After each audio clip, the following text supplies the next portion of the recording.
Morning Assam আৰু এটা নতুন দিন আৰু এটা নতুন ব্লগ মই আছোঁ মোৰ ঘৰত এতিয়া সময় হৈছে যেনেকৈ দেখিছে 10:41 আজি ডেট হ'ল 9 তাৰিখ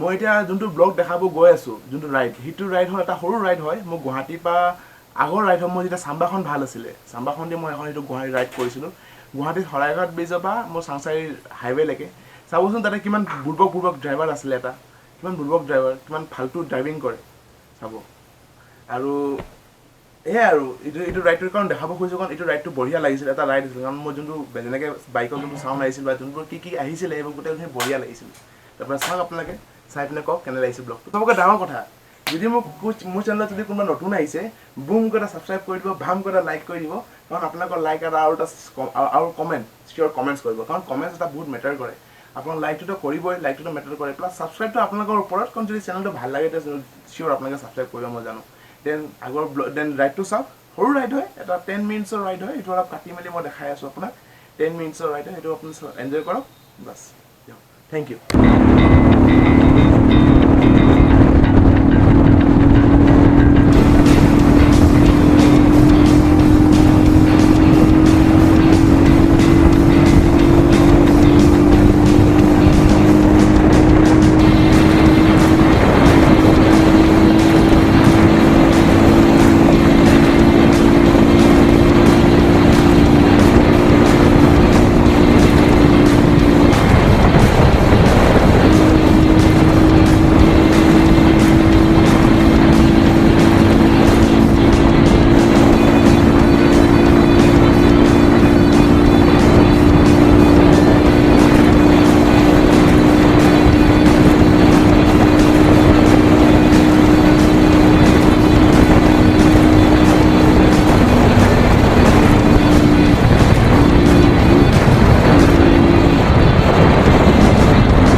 আপোনালোকে যেনেকৈ দেখিলে এইটো ভিডিঅ'টো পুৰণা ভিডিঅ' হয়, এইটো আজি নহয়, যেতিয়া মোৰ চাম্বাখন ভাল আছিল, চাম্বা হ'লে মোৰ 180খন। ত' কেছটো কি দেখিছে, যেনেকৈ আপোনাৰ এই স্কপিঅ'খন ছিগনেল মাৰিছে ৰাইট চাইডে, কিন্তু কাটিছে লেফ্ট চাইডে। তেতিয়া কাটি পিনে এনেকৈ আকৌ ৰাইট চাইডে মোক ছিগনেল মাৰি থোৱাই আছে তাত। সি গমেই নাপায় এইটো ছিগনেল যে ৰাইট চাইডে মাৰাই আছে। এইবিলাক কয় ড্ৰাইভাৰ, হাইৱে ড্ৰাইভাৰ। আৰু চবকে আৰু এটা বাছখন আল্ট্ৰাখনটো খতমে, এটলিষ্ট ছিগনেল মাৰি যায়, ছিগনেল দি কিনে এখন বাইক আছে পুৰা ৰাস্তা কাটিছে। দেখিলে কেনেকৈ যদি ভিডিঅ'টো পূৰা চাইছে আপোনালোকে গম পাইছে। চ' হোপ পুৰণা ভিডিঅ' হয়, কিন্তু চাই ভাল পালে। ৰাইডটো সৰু ৰাইড হয়, গুৱাহাটী শৰাইঘাট দলঙৰ পৰা আমাৰ চাংচাৰি হাইৱেলৈকে এনে এটা ৰাইড দি দিলোঁ আৰু। So' have a good day and thanks for ৱাচিং and see you in the next blog. Tata, bye by.